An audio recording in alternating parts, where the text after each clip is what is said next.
Welcome to The Derivative by RCM Alternatives. Send it.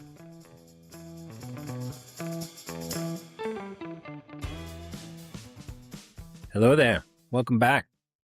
I've been traveling like crazy, conferences, a ski trip, more conferences, but back in the saddle here, back in the office, looking over what we've missed. I think we dropped a new white paper, how to start a hedge fund, for those of you thinking about getting into this crazy business. And I wrote up a post around the Citrini Research AI piece, which was the talk of the town down at iConnections in Miami. So go check both those out at rcmalts.com/education. On to this episode, which is a bit of a one for me.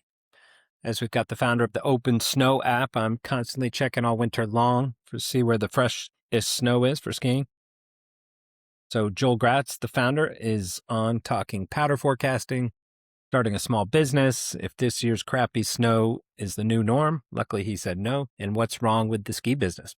Send it.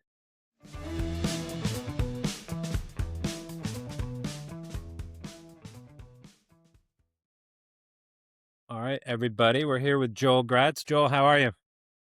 Doing good. I'd be a lot happier if it snowed a lot more this season, but I'm happy to speak with you. I hear you. And we were just talking offline. You're in Boulder area? I am in Boulder area. I grew up in the snow fields of southeastern Pennsylvania. I say jokingly, outside of Philadelphia, and that might be why I like snow so much, because it didn't snow very much there. So I grew up skiing in the Poconos of Pennsylvania at Shawnee Mountain, went to school for meteorology at Penn State in Pennsylvania, then moved out to Boulder, Colorado for grad school. Nice. And went to Boulder itself? CU? Yep. So Nice.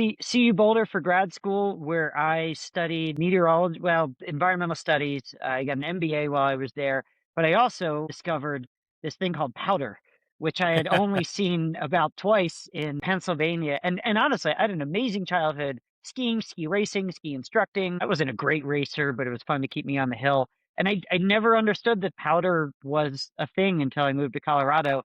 And then a friend's uncle toured us around Vail on a really good powder day. And I couldn't ski it because I had East Coast race skis. I had no idea, and I'd never trained at all on how to ski it. So I fell all the time. But once I figured it out, I was mesmerized. And then I realized, oh, hey, hold on a second. I just spent a bunch of time studying meteorology, which is the key to figuring out when the powder is going to hit. And so that was the genesis for this obsession with trying to find powder. I love it. My experience, some of the best skiers I've ever met are East Coast skiers, right? Grew up skiing on basically metal plates on ice. And then once you get them into the real stuff, they're like, oh, this is easier than I thought it would be. You think the same? I do, although, now my son, who's 8, is coming up through the ranks, and there's a lot of good skiers out here. But I will say that meeting people out here and meeting people from the East, there is often, you can kind of just tell that somebody grew up on the East ski racing, because they have a little bit of a different aggressive stance than people that may have grown up, free riding and skiing powder and jumping cliffs in the West. Hey, whatever people want to do to have fun is fine. But I agree with you that there is the training ground of the East is a good spot to learn good technique. Yeah, don't sleep on the East. I went to school upstate New York, and we were on trimesters, so we would do like at least 3 weeks every year, just going around Vermont, New Hampshire, up into Maine, all those places, which was good fun. Did you ever see the sun when you were going to school in the Northeast? Because okay. In fact, I tell my kids, there was one day I slept till maybe like 4:45 p.m. and I missed the sun entirely that day. It was dark when I went to bed. It was dark when I woke up. That's not good for your internal clock. No, and I'll tell you, I loved growing up in Pennsylvania. I had a great childhood. It was really fun. But I found myself going to school at Penn State, which is not even as cloudy as some other areas farther up in upstate New York or farther to the west.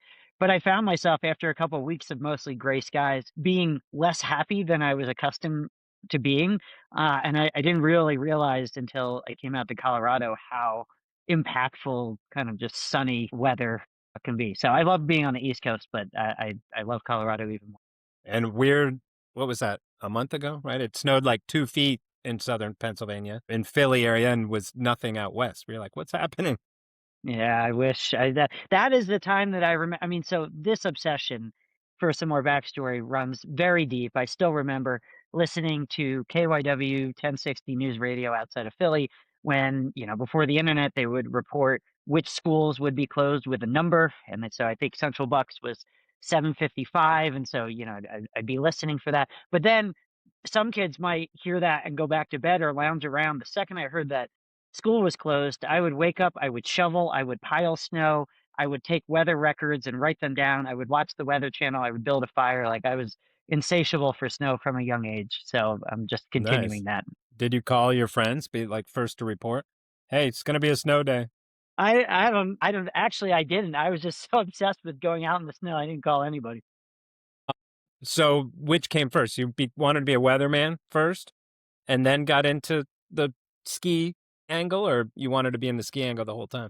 Yeah, I think it was concurrent. My parents neither grew up skiing, which is odd because I feel like a lot of skiers, their family grows up skiing. You kind of just come up in that rank. So neither of my parents skied. And honestly, the entire reason that I'm here talking to you now and have this business is because my parents saw an ad in the newspaper when I was 4 years old for a ski and stay special up at Shawnee Mountain, for whatever weekend special it was for a lesson, and they took me up there and I got a lesson, and I as they tell it, I was asleep before they got back to the car because often, it's a lot of effort for young kids and Yeah. fall asleep soon. But I was hooked, and they kept me doing it. And then my parents learned to ski to kind of support my habit. And I think my obsession with calling the snow report line at Shawnee and trying to figure out if it was going to snow or at Shawnee, or actually, I mean, come on, it barely snowed at Shawnee. What I was really trying to figure out is if it would be cold enough for them to make snow. So Mm. between that and figuring out if we were going to have a snow day, I would obsessively watch the Weather Channel, and I would stagger my watching of the three local TV stations in Philadelphia because they would each do the weather at slightly different times during the 6 o'clock news. One was like 15 after, one was 18 after, one was 21 after. So I could see all the different weathers. And so the skiing and the weather obsession was a concurrent obsession for me. But I will say that I initially wanted to be a pilot, and I still am a big aviation geek. But I realized that my desires for meteorology were just slightly stronger than my desires for aviation. Plus, and I can't chalk this up to anything specific. I kind of recognized in middle school and high school that I didn't think the aviation pathway as a pilot would be the right family life for me. It's not saying you can't have a wonderful life and a family, but just being away for multiple days at a time or however it might work out. I realized in high school was just kind of not my thing, so I focused on meteorology and never looked back. You're ahead of your years there, knowing what you wanted the future life pattern to look like. Is Shawnee the closest ski hill to New York City? Probably. No, There's there some is little Mountain things. Creek, yeah, which was called Vernon Valley back in the day. That's closer to New York City, but Shawnee as a Pennsylvania mountain is right off of I-80. So if you pass Mountain Creek in New Jersey, then the closest spot is Shawnee. And I'll tell you, after I ski raced for a while, I then became an instructor because I wasn't a very good ski racer. I didn't have the killer instinct, the desire to go fast and then fall. I was like, no, I'm gonna go at like Yeah. 80%. Yeah, I'm like, well, that's probably not gonna work for ski racing. But I was a ski instructor, and that helped me appreciate, learning to ski again. And most of our clientele, or a lot, was from New York City. And so quite diverse, especially, in an industry that is not very diverse among people. Getting people from New York City was hilarious and fun and challenging as a 16 and 17-year-old teaching skiing. Yeah. But it was really enjoyable. And that's what I did for my high school years before going to college. Quick, we'll get into the open snow in a second here, but my brain went to when you said your parents saw an ad in the newspaper. What do you think that lesson cost? Like, God, right? that Versus whole what it is today. yeah, unbelievable. And $20, who Right. knows? But Something. the cool thing, I mean, I will say, like, and I'm dealing with this as a parent now, where my son has interests that are similar and in some ways and different in other ways than mine, for sports and other things. I'm trying to support that. My dad was a near professional baseball player. He was played AAA for the Orioles at a certain time, had a baseball scholarship in college, and he pushed me, not pushed, but said, "Hey, you should, go play baseball." And I told him that I was going to retire after one season of baseball. But I credit him and my mom for not pushing, say, all right, what else is going on? And they were so on board with me skiing after they had never skied that in elementary school, my dad would take me out of school on just random weekdays and take me up to Shawnee because there were no kids on weekdays because all the kids were supposed to be in school, which meant I got a private lesson for the cost of a group lesson because there were no other kids to get lessons. So, there was some creativity there to save some money and also the flexibility to not necessarily push me to do what they wanted me to do. That's one of my hacks I used for years. My wife basically would check her into a lesson and I'd go ski good stuff. And on Aspen Highlands, not many people go to Highlands for the lesson. So we'd go to Highlands. I'd get to do all the good stuff. And she'd go in a group lesson and it'd end up being one, maybe two people. Yeah. Good And hack. like $300 versus $1,300. I'm like, hey, Yep. we're winning.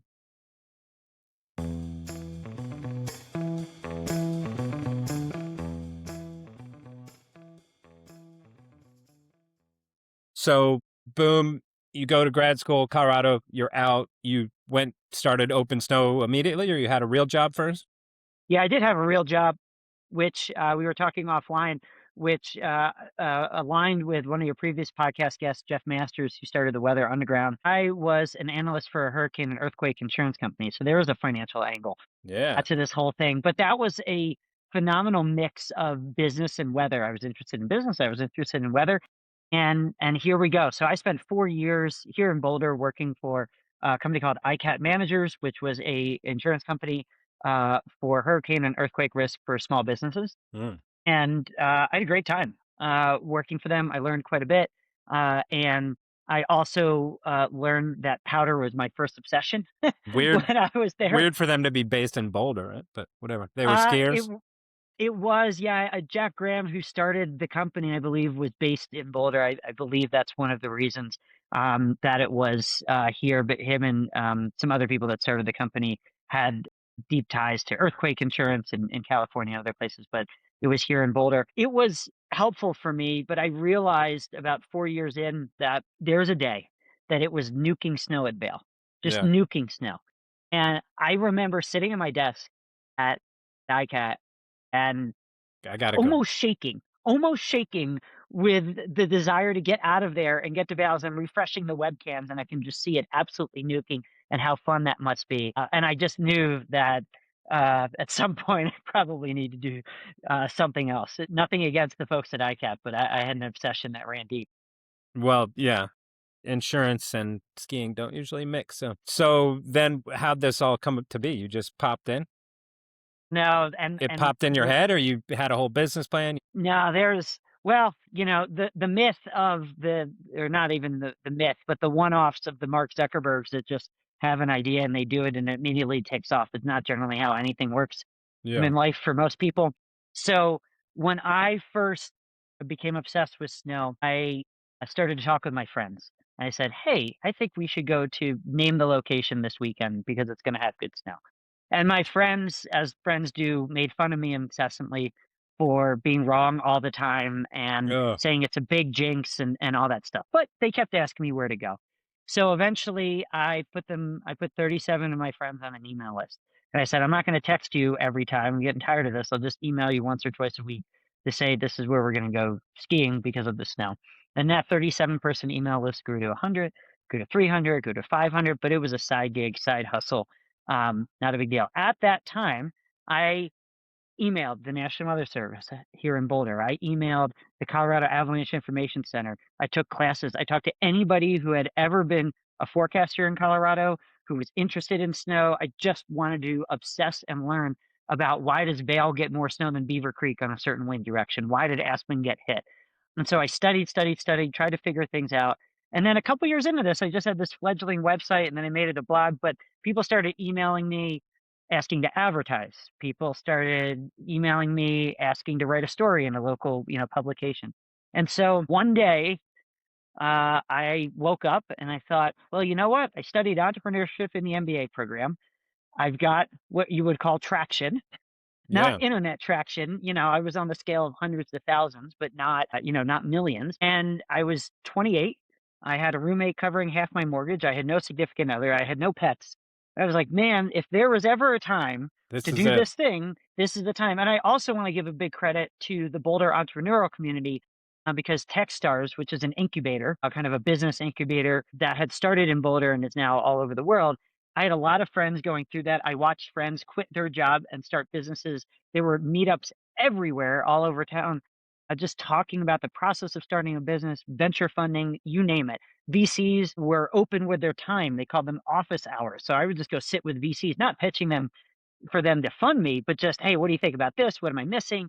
All of that. And so that entire ecosystem over years and years and Boulder Startup Week and all these other things is what finally allowed me to wake up one morning, quote unquote, out of the blue, be like, okay, I should finally quit and do this thing. So it is not an overnight deal. It's not like you just wake Yeah. up one day and it all worked. It was many years of effort and thinking and kind of a community exercise to get me to this point. But yeah, I thought about it. I told my dad that I was going to quit my job and start this. And he said, how are you going to make money?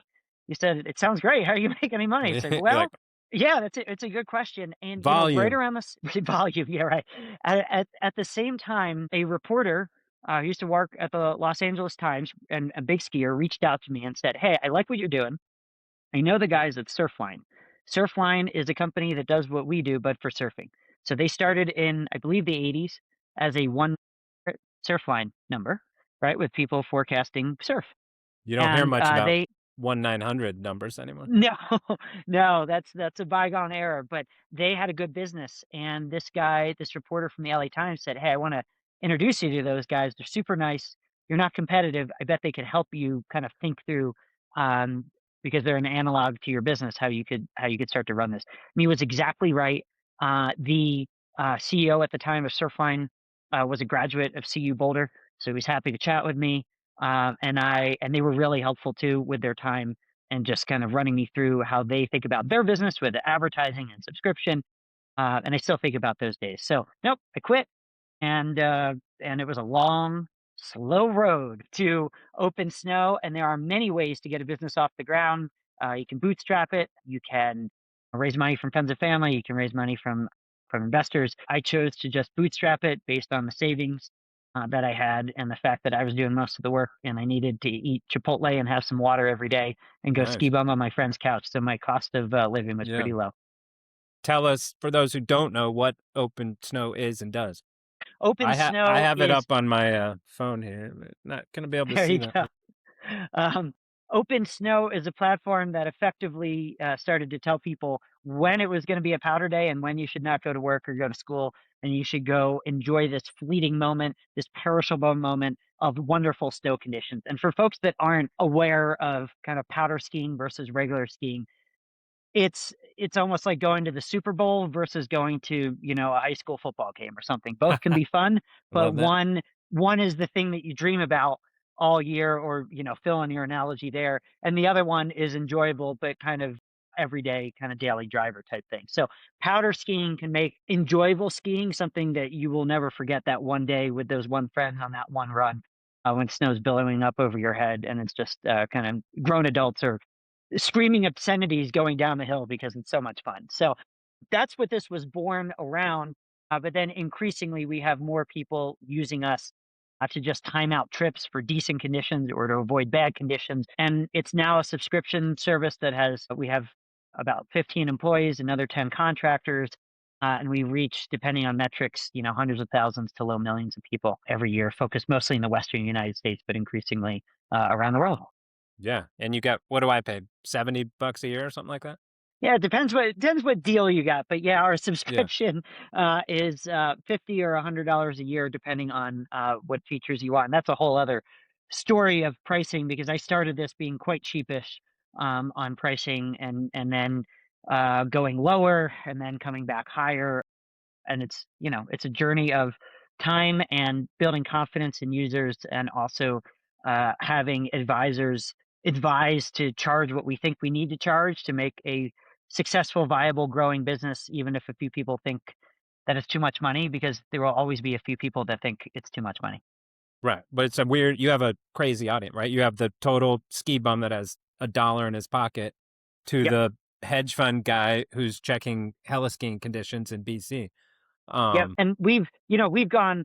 I hear from people that say, "Look, I have a jet, and I can literally. I'm in San Francisco. I can go anywhere in the world next week. Like, just tell me where to go." And yeah. then, of course, right, all the way down to the ski bum retiree that can't stomach spending 19.99, a year on an app, but is our biggest supporter and wants to tell the world about us, and skis 100 days a year. So we have tried to navigate that, and this year we started something called the Ski Bum Scholarship. So if you go to, the page and you feel like you can't pay, you don't want to pay, write us a note about, what skiing means to you, and we'll just give it to you. And we have a lot of people on that as well. So, I was gonna at say some point, I'll support one of the scholarships.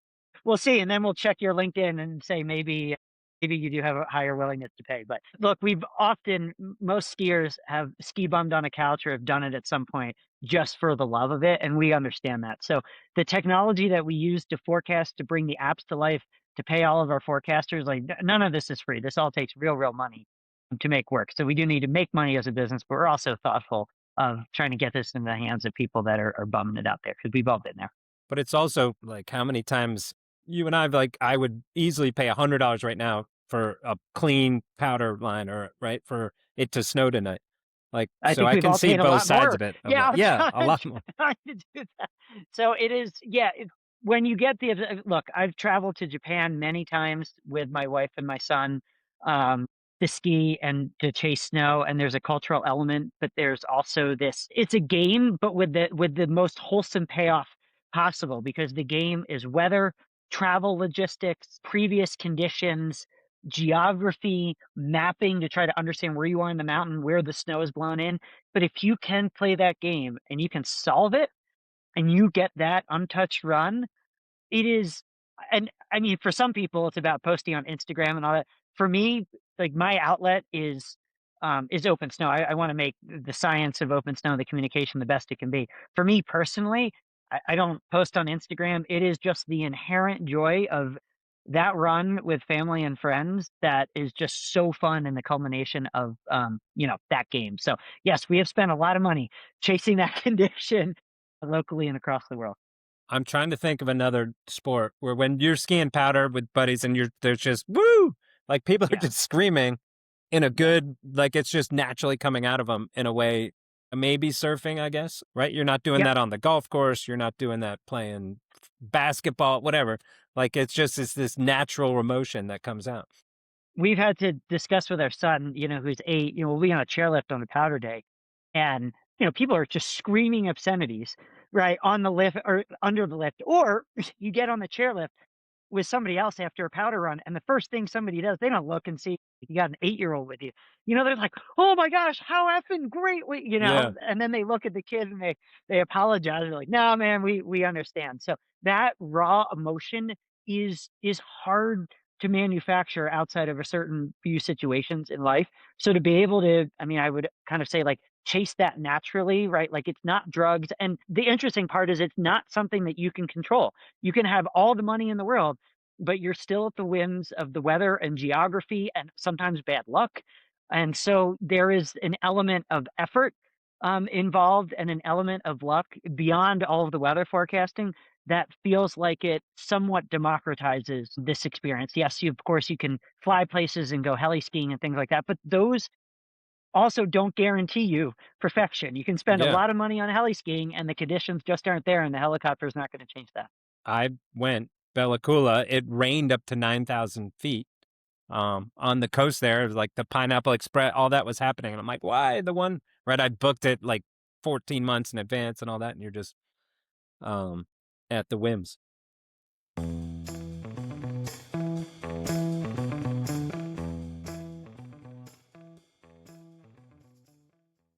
You said earlier, right? You were like, okay, I'm talking to groups. Why does the wind a certain way dump on Vail versus Beaver Creek, which are essentially right next to each other?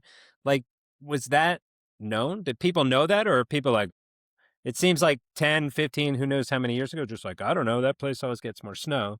And like, Yeah, how long did it take did people actually know the science and you just had to tap into that? Or did you kind of create some of the science? yeah, partially. I think what I did is bring the science and focus it on people that just wanted snow. So the local National Weather Service offices, they know the science pretty well, but they're also not obsessed with snow, right? They're there for life and safety protection. So while they are phenomenal scientists, often they're more thinking about highway based conditions and not obsessing over why Vail got 7 inches more snow than Beaver Creek, Right. because from a This highway peak versus perspective, that peak or whatever. Yeah. exactly, it kind of just, it didn't matter as much from a life safety standpoint. For the Colorado Avalanche Information Center, they're thinking about it more in terms of snowpack and layers. And so while they understand it for sure, their communication style is mostly around avalanches, not here's where to go to ski the It's most like powder. after the So fact. correct. Yep. And so what I did was learn from them, piece together this science based on my, going to school for meteorology, and then bring this communication to the people that wanted to find powder like my friends and I. And to be clear, I had a business idea in my head. I had the summary of this, but I did not write a full business plan. And initially this was a, friends and family have some fun with it.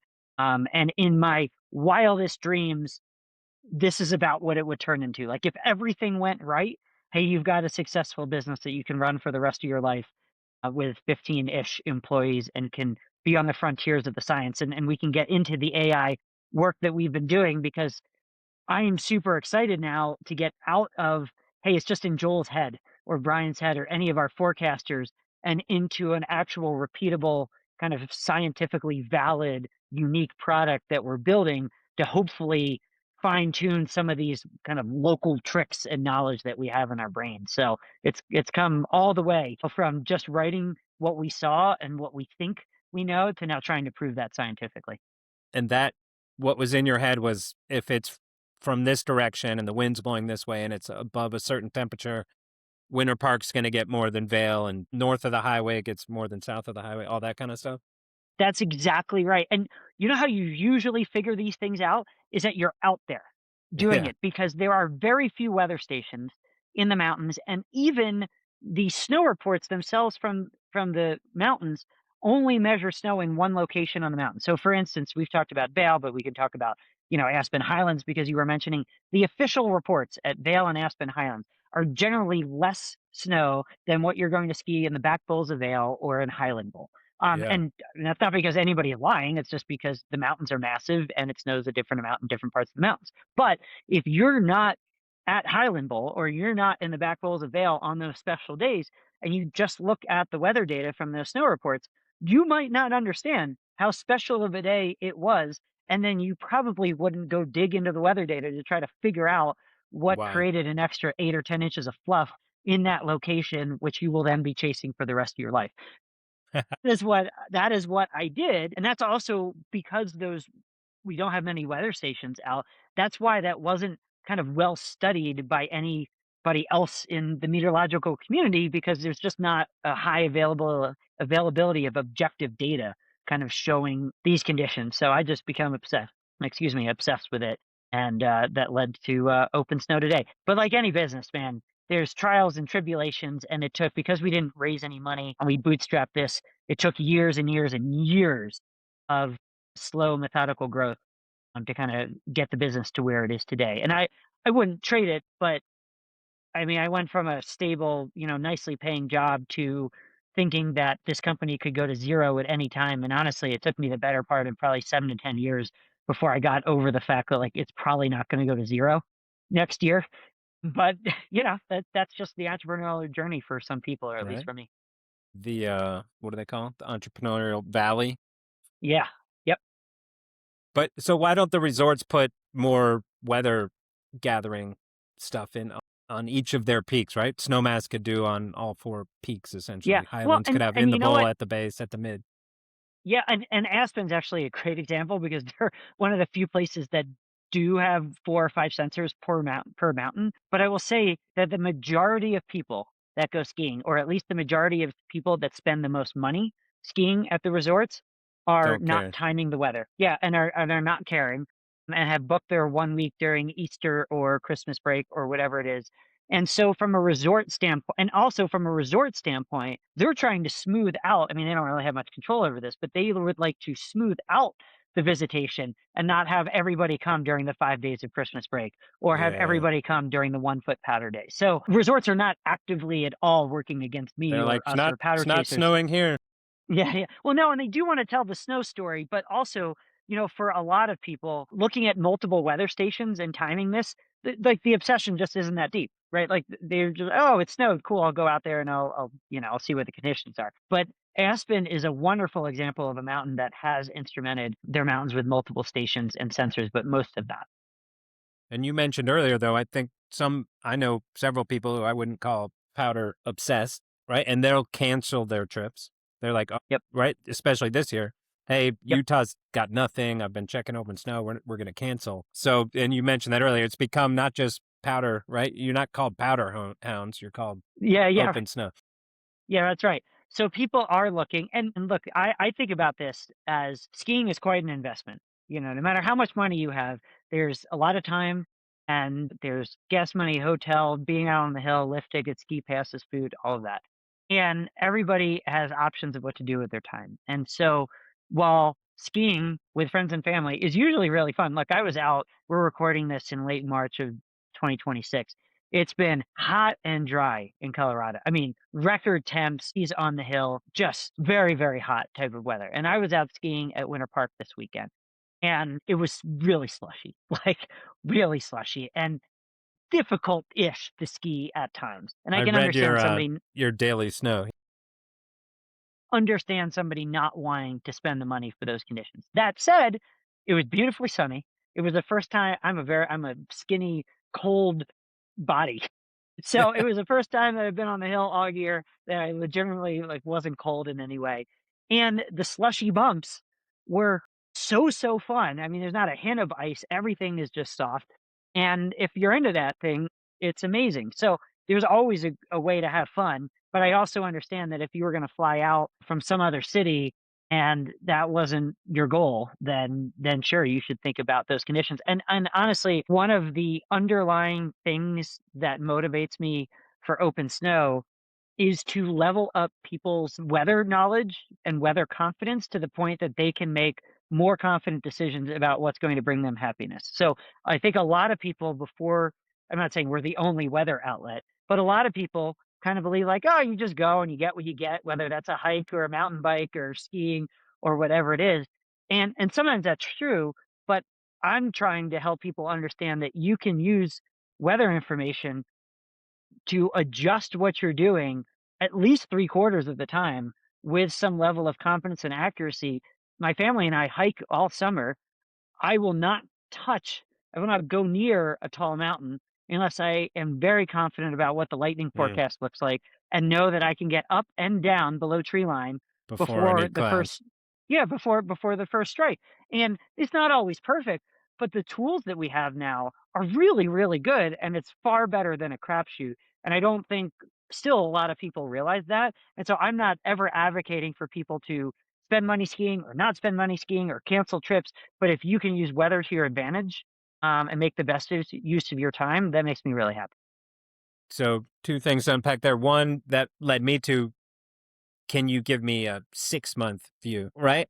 Because then I'm planning out, I'm buying my stuff that far in advance. I know weather doesn't quite work that way, but is that getting better? Can you get closer to that? Can you give broad Are you asking ranges? are you asking as a trader or as Well, as a skier? both, yeah. But more Yeah, as a well, skier, like, hey, where are we going? Right? My wife wants me to book the thing 6 months in advance. We're yeah, going to Colorado. We're going to Utah. yep. So I'll That's a go in tough one. reverse order actually as a trader. So the 6 month kind of call it kind of seasonal forecast. So anywhere between about 3 weeks and 3 to 6 months.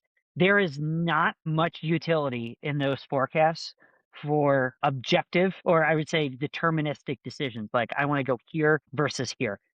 So the best that I would ever suggest is base your decision on two things. One, historical patterns, like is Colorado, copper is often open early because it's high elevation and cold and they make snow, and that's on average going to happen most years. The second piece of that is go to a place that has limited downside risk. So if you want to go to Aspen because you love the town, or for you like to go over to a hot springs nearby or something like that, then that's always going to be there, Right. regardless of what the weather's doing. If you have to plan that far in advance for skiing, but I will say for trading, the longer range forecasts, a couple weeks to a couple of months, are useful from a probabilistic sense. So if you're running a bunch of simulations and you see that there's a slight shift towards warmer or drier or wetter or whatever you're looking for, putting those into your risk modeling may, depending on what you're trading, may help you or give you a slight edge. But for kind of normal everyday people making a deterministic singular decision, I don't ever base things on kind of a 6-month forecast. Sorry. Have it, come on. I wanted to say, oh, our new AI model is going to tell you exactly. No, and you know what? I have seen somebody shared with us a couple of months ago, and I think it was a hedge fund out of New York City, something where they ran these simulations for ski areas all over the world. And of course, anybody can run simulations, right? And you can see trends in the simulations. Do they actually verify? And from what I have seen, it's not good enough to see. The other thing is that you could simulate a below average snow year, which might actually be true, but what you're not figuring out is, hey, that 3-week period in January Yeah, or huge. whatever Yeah. is going to be amazing and phenomenal. So I just do not, and this is somebody, like, I'm somebody who, trust me, if there was a 6-month way for me to tell you where to go next year, Yeah. I would work hard on it, but it's just not there. There are various weather models that do extend out to 4 to 6 weeks. And I would say occasionally when all of those models align, there is some signal there out to maybe a month, Mm. but it is not good enough to kind of dial in a certain day or even a certain mountain. But sometimes, like, if the West is really dry and everything shows a signal toward it going snowier 4 weeks Yeah. out, then sometimes I feel pretty good about it. And you guys do a good job of that. I think of like there's short-term forecasts, extended, and usually it's like, hey, the model's hinting at a big storm coming, but super low confidence because it's so far out. Yada Yeah, yada. and I want to touch on one more thing because people often give us grief. They're like, "Oh, only job, fill in whatever you want. Only job you can be wrong half the time and you still have a job, or Yeah, whatever." And then I was like, "Well, probably not different than sportscasters or most traders. Like, you make yeah. one good trade, the other ones don't have to be that great either." But um, what I do want to say is that it's okay to believe that longer range forecasts aren't useful, and also to understand that shorter range forecasts are getting increasingly good and can be the basis for your decision making. This year, we released 15-day forecasts. We always limited them to 10, and we released 15. And the reason is because they've gotten better. I use them at least to get a sense of what's going on. I usually won't powder chase based on a 14-day forecast, but it's getting my mind thinking about, hey, is the trend looking good? And the final reason we released it is because we have a feature called forecast range, which, for the finance folks is not going to be anything hard to understand, but it's just all the models and a spaghetti lines showing all the models and what they're doing. And I felt it was a responsible thing to release a 15-day forecast if you can also scroll down and see all the modeling and understand if there's high confidence, low confidence in all of those trends. So by releasing all of that, I feel I didn't want to be the gatekeeper. Like, we used to be looking at these 15-day models all the time and mention them occasionally. Yeah, But like, just here you go. what? Yeah, just here you go. And this is what Jeff Masters said when you chatted with him. They were just trying to make weather data available. That was on Weather Underground, and effectively that's what we're doing. We're just doing something a little bit different where we are adjusting that weather data for the mountain environment. So rather than just ripping out the number that comes from the European model or the American model or whatever it is, we are actively making adjustments to fine tune those numbers for the mountain. My thing with masters, and that is like, show me the whole spaghetti chart, all the Yep. lines hitting Yep. Florida. And if I see the one outlier that's going to hit St. Pete or whatever, like, I might be a nervous Nelly and want to get out of there. But show me all the lines. Like, they're taking the third and giving me the cone of pop, but like, show all the lines.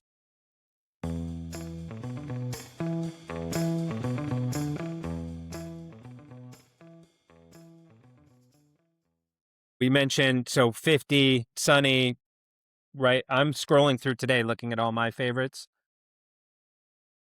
50% of average, 69% of it, snowmass 40% of average, snowbird 45% of it. So is this a one-off?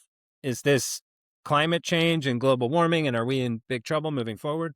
Like, what's your, and we just talked about how we can't predict 6 months, much less 6 years, but is it, do Well, you see year over year we're trending this way and there's less and less snowpack? now reversion to the mean is a pretty strong concept. So right up front, this is not a trend that I see, and that there have been similarly or at least nearly as bad years over the last 50, and we're going to keep getting bad years and we're going to keep getting good years, and there is no long-term trend. What I tell people in the regional talks that I give around Colorado is that from a climate change perspective, there is high confidence that temperatures are warming and that they will continue to warm. You can cherry pick weather stations.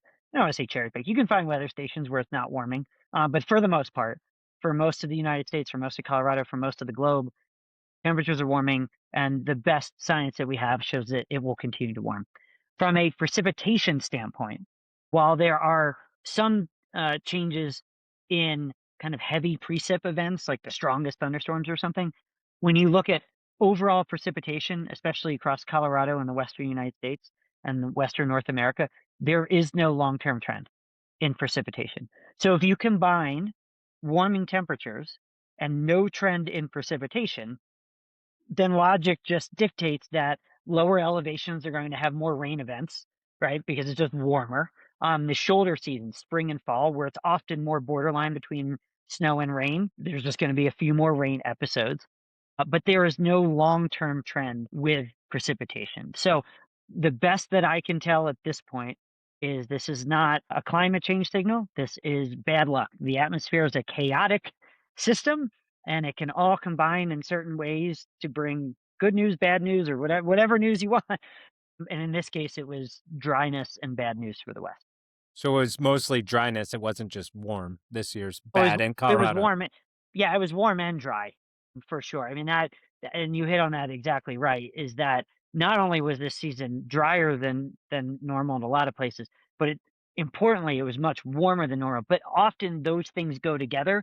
When you get a high pressure that just anchors itself over the west, warmer usually goes together with drier. And over the east, cooler generally goes together, not always, but often with snowier and stormier. It seemed to me this was more widespread than other years. Like some years, Colorado's bad, Jackson Hole's killing it, Utah's killing it. Utah especially seemed as bad as it's been in a long, long time.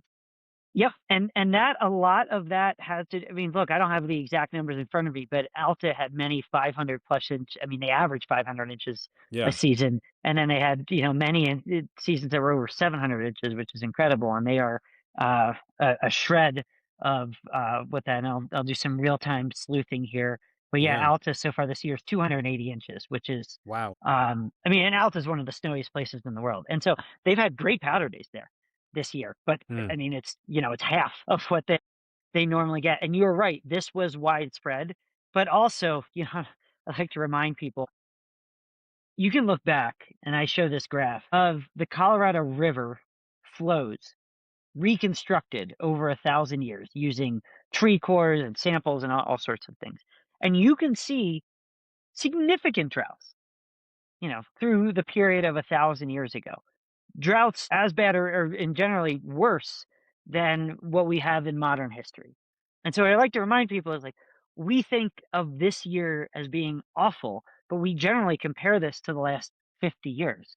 Like, the atmosphere is capable of far more variability than I think we appreciate as humans, and it's hard for us to keep kind of 100 and 1,000 year, cycles and time spans in our minds. But it's kind of normal to have a dry year, a very dry year, a very wet year, and everything in between. Now, I will caveat all of this by saying that maybe this podcast won't age well. Maybe we'll look back in 20, well, no, maybe we'll look back in 20 or 30 years and see that this was the beginning of a strong drying trend. Or a strong trend toward a drier storm track or something like that. Well, And that both is entirely, could be true, right? but both could be true. That's exactly right. At this point, with the knowledge that we have historically, we do not think that there is a massive change in weather patterns. During Jeff Masters' interview, and I really like this, he had mentioned wildfires out in Oregon. And this was many years ago, it was maybe 2020 or 2021. And he was saying that the winds that fan those flames were potentially caused by a pretty wavy jet stream. And the potentially pretty wavy jet stream was likely caused by this typhoon in the Western Pacific, which may have been at least strengthened a little bit by warmer than average water temperatures in the Western Pacific Ocean. And that is 100% scientifically supportable. What, though, becomes more dubious is there was a study many years ago that said the jet stream's getting wavier due to climate change. And then subsequent studies have said, actually, when we look at this in more detail and kind of in a different way, like, actually, that's not happening. So I was happy to hear Jeff talk about the typhoon potentially being the genesis of that weather pattern and not just climate change necessarily causing a wavier jet stream. Maybe in 5 or 10 years, we see more data and we're like, oh, it actually is causing, different storm tracks. But what we can tell right now, it's not. And I just want to give one other perspective about kind of reversion to the mean. And for anybody listening, don't misunderstand me. Climate change appears to be quite real and that humans have, impacts on the world. However, that doesn't mean that everything that happens in the climate or that everything that happens with weather is based on climate change. And back in 2005, I was a young analyst at this insurance company, and 2005 was a very active hurricane season. And the risk modeling companies that model hurricanes for the insurance industry got scientists together and effectively said, oh, it seems like a new normal, and it was reasonable science, but the risks of all these hurricanes. They adjusted the model. Yeah, it's going based on, quote unquote, available science. And that's a whole other story, but it seems like the risks are going up. We're in a new normal. Oh, that's not exactly what happened over the subsequent 20 years. Now, could risk prices have been too low to begin with? Maybe, right? I can't comment on any of that, but you just have to be real careful about getting away from a 100-year mean. And we did have 100 years of hurricane history to look at. All the data wasn't perfect because there weren't satellites 100 years ago, but you just have to think really critically if we're trying to go far from the mean. It can happen. Not saying that life doesn't change and that the atmosphere doesn't change, but a lot of times you want to see some big change, and often it's not always there. That's my Bermuda Triangle. It was just hurricanes that were curving around offshore and nobody knew it was there because they didn't have the satellites or anything, right? So fair enough. Yep. They're just getting lost, flew right into a huge hurricane and or sailed right into a huge hurricane without knowing it was there. Maybe. Yeah, absolutely. And so when you say the jet stream's wavier, that means it's curving 3 times over the U.S., or that around its edges it's doing weird stuff? Oh, no, I'm sorry. So the jet stream is a fast-moving kind of river of air up around 30,000 feet or so, about where planes fly. And it is caused by the contrast in temperatures of colder readings over the poles and then warmer readings over the equator. And the jet stream is always wavy at times. Yeah. Sometimes it's straighter, sometimes it goes up and down. And the reason that we have storms is because it goes up and down. And so this is totally normal for it to be wavy and go up and down and have times where it's flatter, things like that. The research had suggested that it's becoming wavier than normal. And then other research showed, well, actually, probably not, because if you extend the time period that you look at, the jet stream, that it actually doesn't show a trend. And a lot of the climate analysis, again, I'm not saying that there's any conspiracy here, but you just have to look at the time periods that people use for climate analysis. And if they happen to use 1987 to 2017, just ask the authors why they used 1987. That's could be a great reason. Data. Well, it could fit the data, or it could be a great reason. Like in the late 70s and 80s, satellites were coming online. And so for certain applications, you don't really want to go farther back than that because you're not going to see a lot of things that satellites show. So in some situations, it's a wonderful reason. And in other situations, it might be slightly more dubious, or, well, it was just available then, but maybe that's not kind of scientifically supported. So again, I'm not trying to conspiracy this whole thing. It's just useful to dig into this with a fine-tooth comb. Well, that's our hedge fund world, right? Check your data, make sure you're not fitting it.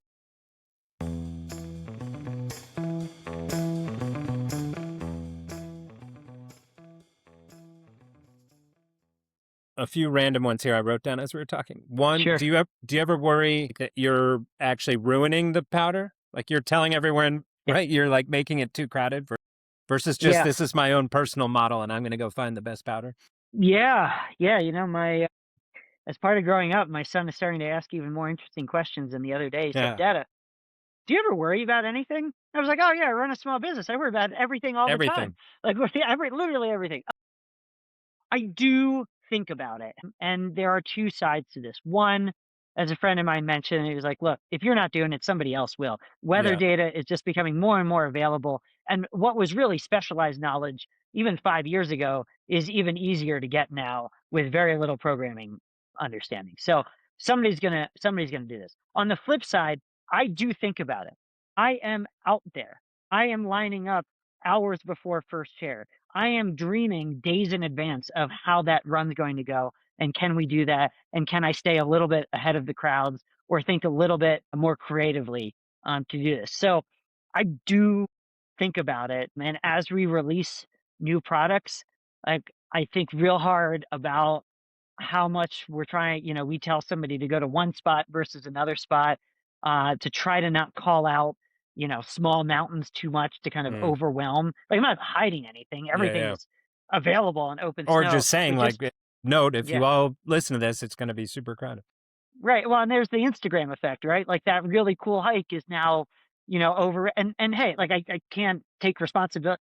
Whatever. We're people, and we're just going to do. And humans are messy, and all of this stuff. But I think about it. I just want to let people know that I do consider this. This is not put my head down, make as much money as possible, and not ever think about the end result, because I do this every day because I cannot wait for the next powder day and find the good conditions. So if I ruin it for everybody else, I'm also ruining it For yourself. for myself.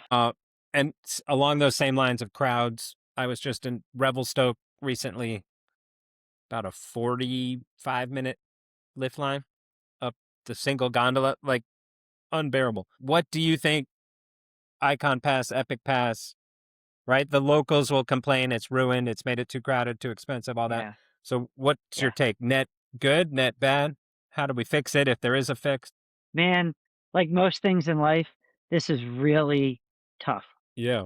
And I'll tell you this, and I'm not trying to call out, like, I've been in long lines, right? I've been in long lines at small ski areas. I've been in long lines at the Vail Resorts and the Epic or the Ikon Mountains. So I'm not calling anybody out. This was just my experience. A week ago or 2 weeks ago, I chased up to Washington State, gonna be a couple feet of snow, and I couldn't get there for the early part of the storm, which was colder, fluffier, drier, less operational challenges. I got there for the thicker, heavier, wetter, deeper part of the storm. They were power outages, not the resort's fault. Road closures, not the resort's fault. But by the time we finally got to Stevens Pass, parking was totally full. And Stevens Pass seems like a great mountain. It's not massive, right? And if everybody from Seattle goes there on the powder day, I totally understand that parking's full. I bring this up just to say, like, I've been there, right? Yeah. Like, I'm quote unquote a professional, in this regard, and I still got hosed. And so, That happened to me at and I heard, Kirkwood once. I was like, what? How can you close the mountain? Like, no more to yeah, park. and I get it. My crass answer is for Revelstoke, look at the webcams.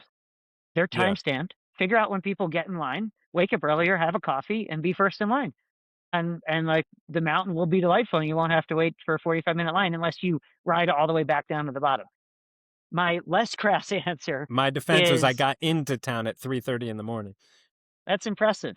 And you got some sleep. All right, good work, dedicated. My less crass answer is that this is challenging. There aren't many new places to develop, or ski areas. There aren't many new ski areas coming online, right? So the supply is somewhat fixed. We also have this issue where a lot of people want to go at the same time, same holidays, same powder days. So you're getting a crush. I mean, other times you could probably walk onto that gondola without an issue. Yeah. So that's just like rush hour or surge pricing or anything else like that. And then the other piece is that, and I'm not an expert in ski area financial planning, but these are capital intensive businesses. And the subscription product, which really the Epic Pass made famous, 18 years ago now, and that Has a it been lot 8? of ski areas, I believe I thought it was 2008 or 2010 or Yeah. something. It's been a long time. but they made famous, and then the Ikon Pass came on.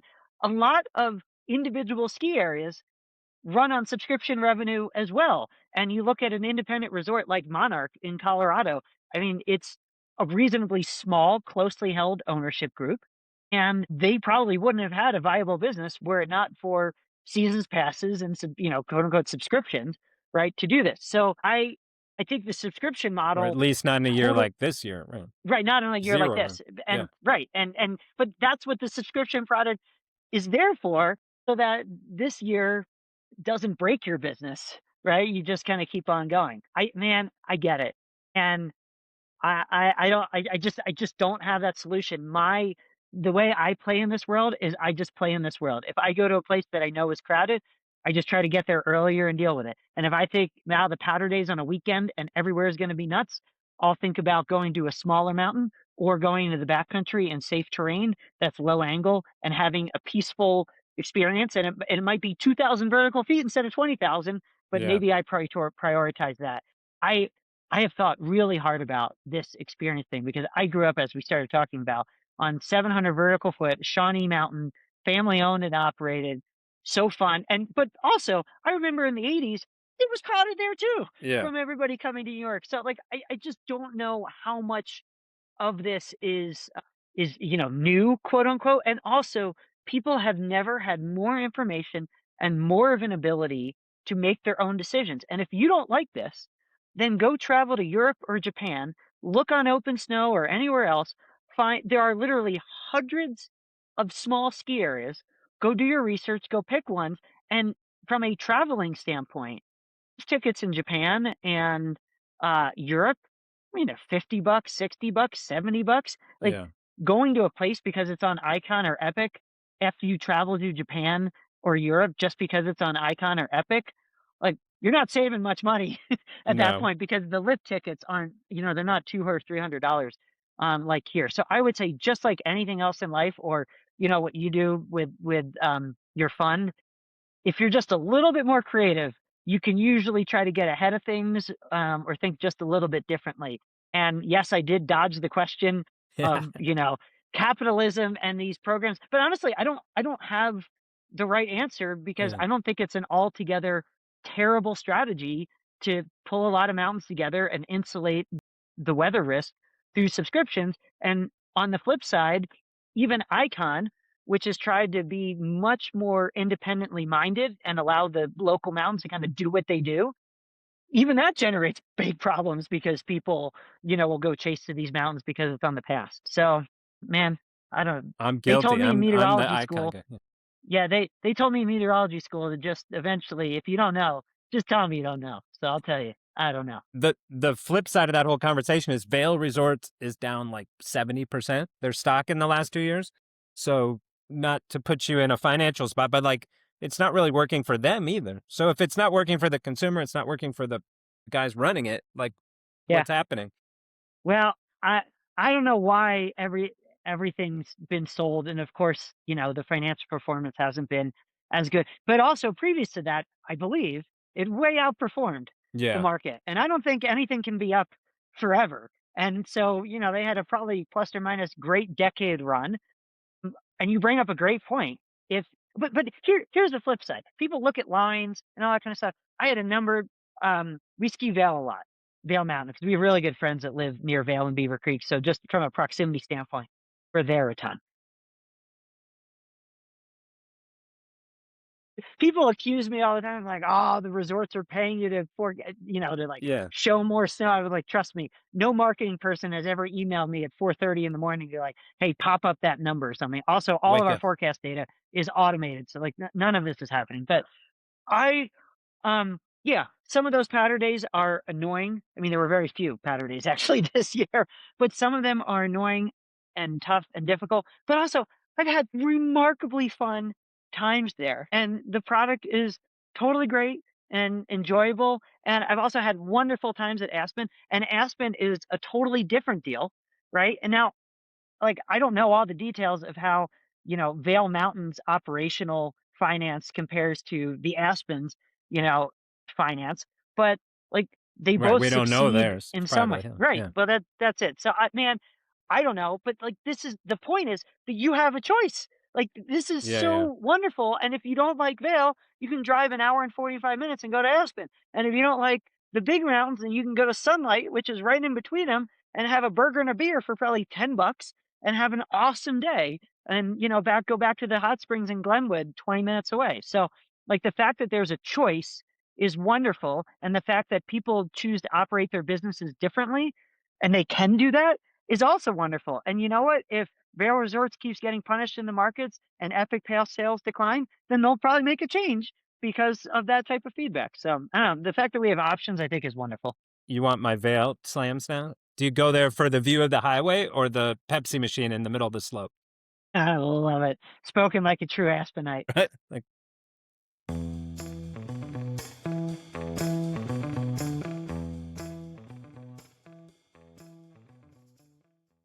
one more random one here. Do you think fat skis, right? I was just doing the cat skiing thing, and I'm my time in my life, but I also was like, in the back of my mind, I was like, was it more fun on my normal skis back in the day in the powder? Right? Like I'm not sinking in as much. It was just, it's different. Yeah. So you have a view on that? Yeah, if you want more face shots, you should go a little skinnier. I got skis. I went to school, grad school, just happened to go to grad school with a guy named Pete Wagner, who then went on to start a custom ski company called Wagner Custom Skis based out of Telluride. And he's made me a couple skis over the years, and one of them was a powder ski. And it absolutely changed my skiing. It has a pintail at the bottom, so meaning usually skis are wider in the tip and tail and skinnier in the middle. And this ski basically just keeps getting narrower into the tail. And what that does is it allows my tail not to get locked in to the turn. So if I'm in trees and want to quickly swivel left and right, it's a very fast motion versus really having to do a big unweight and kind of change your style. And that opened up a Spoken like a level ski of racer. yeah, that's fair. That opened up a level of joy in my powder skiing that I hadn't previously had before. And it also caused me to work less.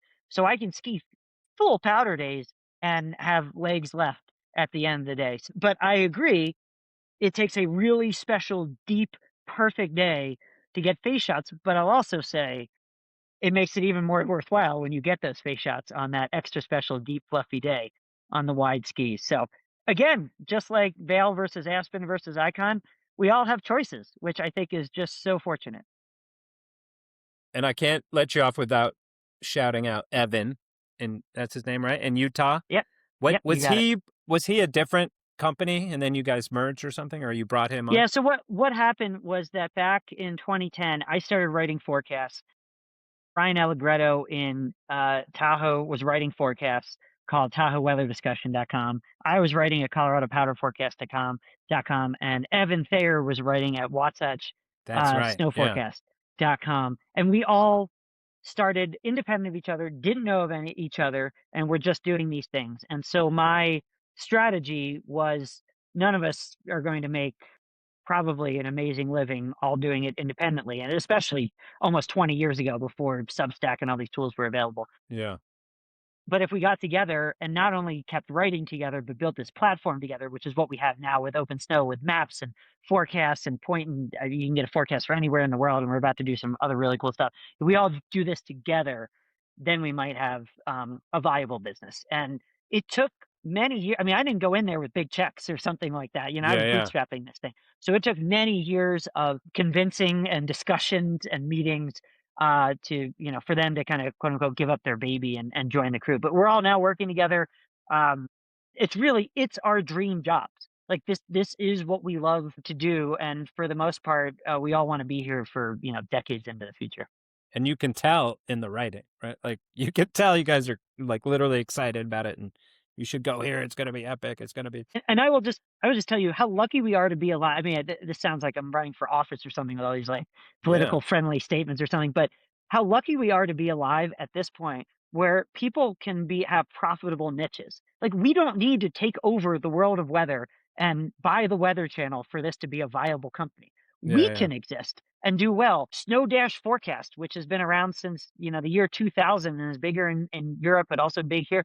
They can have a viable business and I think they're about the same size company that we are. Slopes, which is a ski tracking app kind of like Strava, but really just for skiing. They're about our size company. They're a viable, profitable, great business as well. Like we don't have to kind of take over the world to make these things work.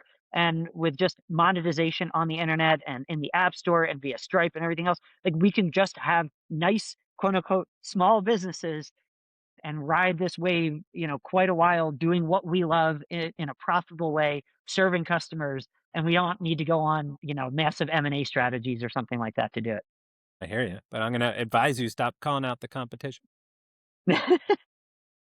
Oh, Evan's taught me, I'm going to forget now, but I have quoted the water content or what he's always talking about. Like it's this much liquid, Yep. which equates to that much snow, which he'd never Yep. heard before. So I Yep. was like, And you can view that, and so okay, I won't call it the competition because you can view this exclusively on OpenSnow, but yeah, you can look right next to each snow forecast. Because people might be listening like, oh, I just go to, Apple Weather or Google Weather or something else or the Weather Channel, and all are quite viable, but most are not optimized to the mountain environments or ski areas. And the other thing is, we will actually show you snow quality. So if you go mm, next to, like Wednesday night, might say 3 to 6 inches of snow. Right next to there, we'll say a snow to liquid ratio. And we were generally taught growing up that it's 10 to 1. 10 inches of snow, if you melted it down, would be 1 inch of water. But that varies wildly. And generally the best powder, fluffiest powder skiing is 15 to 1 or even 20 to 1. That means 20 inches of snow would melt down to 1 inch of water, or said another way, it's super fluffy. So we show you those numbers. And then because we know that not everybody keeps the snow liquid ratio numbers memorized in their brains, like I just did. yeah, like at the top of the screen where you see the forecast for the next 15 days, under there, there's a little drop down that says powder quality, and it will just show you a bar graph of how good the powder quality is. Because sometimes you might see a big number like, oh, it's going to snow 10 or 15 inches, but it could be really windy, or it could be really thick snow, or it could be thick snow on top of fluffy snow. So we take all of this into account and show you that powder quality. So you don't just say, oh, it's going to be a powder day on Wednesday, when in fact, the powder quality could be quite poor and actually better the next day. So we try to make that easier to understand. Is Utah usually in the top, right? They claim they Utah are. In is my experience, mostly yes, Yeah. but Utah's snow is not generally the fluffiest. It's usually about as fluffy as Colorado and Montana. Every storm is different, but on average, Utah, Colorado, Montana, the interior states are roughly the same. And it doesn't always have the most snow. Sometimes the Pacific Northwest or up in British Columbia can have more, but Utah, on average, has the best combination of fluff and and amount. depth. And yeah, so the amount of snow and the fluffiness of the snow is usually maximized somewhere around Utah, and also just to the north, a couple hours to the north around Jackson and Grand Targhee. That's kind of the sweet spot. If you go closer to the coast and the West Coast, you're often getting more moisture, so you can get more snow, but it can be thicker. And if you come further east into Colorado, often you're still getting fluffy snow, but you have less moisture, making it this far away from the ocean. So you just don't have as deep of snow. So often Utah and western Wyoming are the sweet spot, closer to the coast, close enough to the coast to get a lot of snow, far enough from the coast to still be cold and have fluffy conditions, Versus Sierra cement. which is on average Sierra cement. But if you go at the right time and I've you been at, chase that yeah. storm, man, Yeah. it can be deep and fluffy. And two last bits. One, you mentioned Japan a few times. It's on my bucket list. Haven't been. I'll give you an anecdote that Meb Faber, I'll send you the podcast. We'll put it in the show notes. He was talking about how all those resorts came out of the financial boom in Japan in the 80s, right? That there was all this cheap money and everyone's like, oh, I'm going to buy this mountain and put up a resort. So yeah, they have literally hundreds of resorts. I think more than North America, he was saying Yep. on the Yep. pod. Yep. But in terms of powder, known for huge amounts of snow, is it also light and fluffy? Yep. So there's two main areas of Japan. There's Honshu, which is the main island of Japan where Tokyo is, and then there's Hokkaido, the island to the north where Niseko is. Hokkaido is farther north, generally colder. So if you had to book your trip 6 months in advance and you were prioritizing, fluff, generally going to Hokkaido just by averages, it's just a little bit colder. It's often a little bit fluffier. That said, every storm is different. You can find very fluffy snow on the main island as well. You just got to kind of, if you really care about conditions, then you can actually chase Japan. Often higher airfares are in the summer when there's more tourism, or in the spring for cherry blossoms. And in the winter, even though it seems like everybody in your Instagram feed is going to Japan, I guess the raw numbers of that are still reasonably low, so you can find last minute flights. I would also say that in Japan, the infrastructure, most ski areas are tiny by comparison to the Western United States, so just keep that in mind. The infrastructure at ski areas is much, much, much, much smaller, not sprawling hotels and condos and stuff like that. So sometimes, especially last minute, it's very difficult, or literally just impossible to find anywhere to stay. To stay. But if you can rent a car and are happy with getting lodging in a nearby town and driving 30 to 45 minutes, no problem. I will also say that we adjusted our forecast algorithm It's how long it takes to better get model down the little cottonwoods. Yeah, that's right. We adjusted our forecast algorithm in Japan this year to better model their snowfall. They get a lot of snow, but it's similar to lake effect snow. It kind of comes off the ocean. Not all models show that well, so I think we've done a better job of that. We also have, I mean, this is in the weeds, but maybe 12 people listening to this will really take advantage. Yeah. We also have a radar layer that is global across the world to show you what's actually falling from the sky. So it works in the United States and in Europe and Japan. It is useful because while it snows a lot in Japan, it doesn't snow in every mountain at all times. So if you stay in a nearby town and you see a good snow forecast and you wake up and you can check radar and you can see where those bands of snow are setting up, and you can adjust your plans even that morning based on where the radar is showing snowfall. And we did that. I was there with my wife and son this winter, and we kind of stayed centrally located. And then I look at radar at night and in the morning and have a decent game plan. But yeah, can mix or match a little bit based on that radar. So it is an amazing place. It is much smaller areas, and even the big areas that you've heard of are much smaller than what you expect in the United States. And I would also heavily, heavily, heavily suggest that you do some research and try some small areas rather than just going to the name brands, Yeah. because there's a lot there, and the excitement of exploration is half the fun. I'm just calling you. I just found, Yeah. I thought a new business line for you of like open snow tours, right? You just sign up, you're in Japan, you're in that central Yeah. spot, and then the guide is like, we're going here today. Boom. Yeah, well, there are a lot of tours in Japan, and I'm glad you brought this up because the first time we went on a guided tour, and I kind of helped the guide like adjust where we were going to go based on snow as I was learning over there. And then once we went once, we kind of understood the lay of the land of how to rent a car and where to stay, and so we've done our own powder chasing. But I would say if you've never gone and you want to go, look up a tour that does powder chasing within a region, and there are many of these on the main island and also in Hokkaido. And they'll get hotels, a hotel block in a main area. They will have a van, and the guide will basically pick out, who's getting snow and how to go. There is some snow reporting there, but it is not like the United States where you can just zoom through your favorites at 5 a.m. and kind Yeah. of see what's going on. It is not nearly as consistent with that. So I find myself doing the same thing over there as I was doing in Colorado 20 years ago, which is to see how much it snowed, zooming through our 24-hour time lapses of webcams and trying to piece together like, oh, this is a webcam of a parking lot. There's a car that's been there for 24 hours. I can see how much snow kind of has accumulated on the roof rack or whatever to try to understand how much it snowed. So sometimes you have to kind of piece together And you things start like using that. AI for stuff like that too. We are actually doing that for some of the snow state cams now. So it is getting to be a brave new world, which is really, really fun. Yeah.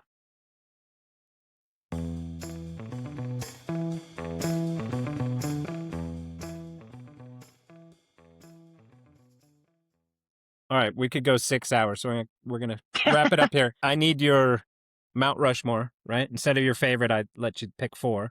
So your Mount Okay. Rushmore of ski resorts globally. Yep. You can go around the world. Okay. Anywhere where there's deep snow, family and friends, and terrain that's 30 to 35 degrees. And I'm serious about that. Like Yeah, I want I have a names, few but no, you're like, doesn't Yeah, matter. well, no, I mean, but I have a few favorites, but it depends on the conditions, right? True. Like Highland Bowl can be absolutely incredible, or it can be windblown crap. Like it really just Yeah. depends on the day. But I am not a steep skier. I grew up ski racing. I have great technique. I can ski steeps. It's not what brings me the most happiness. I will say, aside from that, like deep powder, 30, 35 degrees, Yeah, it doesn't feel so steep when the powder's steep. No, but also British Columbia, whether you're inbounds at a ski location, a heli ski location, doing backcountry with a guide, the tree skiing there, if you hit the conditions right, is, I think, the best tree skiing you can do, steep, good tree skiing in the world. Japan, I find amazing because not always, but often the terrain is pretty friendly depending on where you go. And if you're pretty good at reading maps and pretty good at reading terrain, there's a lot of options in the backcountry. You still have to think about avalanches and glide clacks and all sorts of things, but it's a lot less scary from a backcountry's perspective than Colorado, which feels like it's just going to avalanche no matter where you are. And then if you go to Europe to chase, go for the après and hope you get a good snow day too. Yeah. Yeah, we were there. It was no snow, but it was still a fantastic time. The only time I've ever wanted to have the hour-and-a-half lunch where they're like bringing That's right. You got drinks and pasta. You're like, hey, this is pretty good. And finish it off. Best you can give me, however many you want, ski movies. I mean, there's really only one answer, which is hot. Yeah. I have to say, probably when I was in middle school-ish, I probably watched Ski Patrol, the movie, not Ski School, which is like the R/NC version, but Ski Patrol, like the PG version of, I don't know, probably 500 times or something on a VHS tape. And I don't know how well it's aged because I haven't seen it for a long time, but man, that got me through my childhood. I love it. All right, we'll leave it there. We'll put a link to OpenSnow. I use it all winter. Highly recommend. And thanks for coming on, Joel. Great story. Yeah, thanks for having me and going deep and nerdy. I appreciate it. Deep and nerd. That's all I got, especially when it comes to this stuff. All right, that's it for the pod. Thanks to Joel for coming on. Thanks to RCM for sponsoring. Thanks, Jeff Berger, for producing. We'll be back next week, I think, talking PPLI and how the wealthy use insurance to shield some assets from the tax man. I might dust off the bottle opener and do a little solo six-pack for you guys. So talk to you soon. Peace.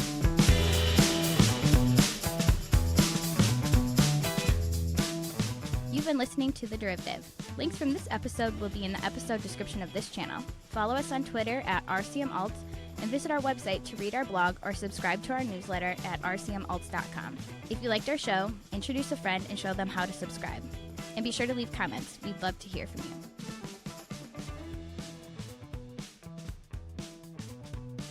This podcast is provided for informational purposes only and should not be relied upon as legal, business, investment, or tax advice. All opinions expressed by podcast participants are solely their own opinions and do not necessarily reflect the opinions of RCM Alternatives, their affiliates, or companies featured. Due to industry regulations, participants on this podcast are instructed not to make specific trade recommendations nor reference past or potential profits, and listeners are reminded that managed futures, commodity trading, and other alternative investments are complex and carry a risk of substantial losses. As such, they are not suitable for all investors.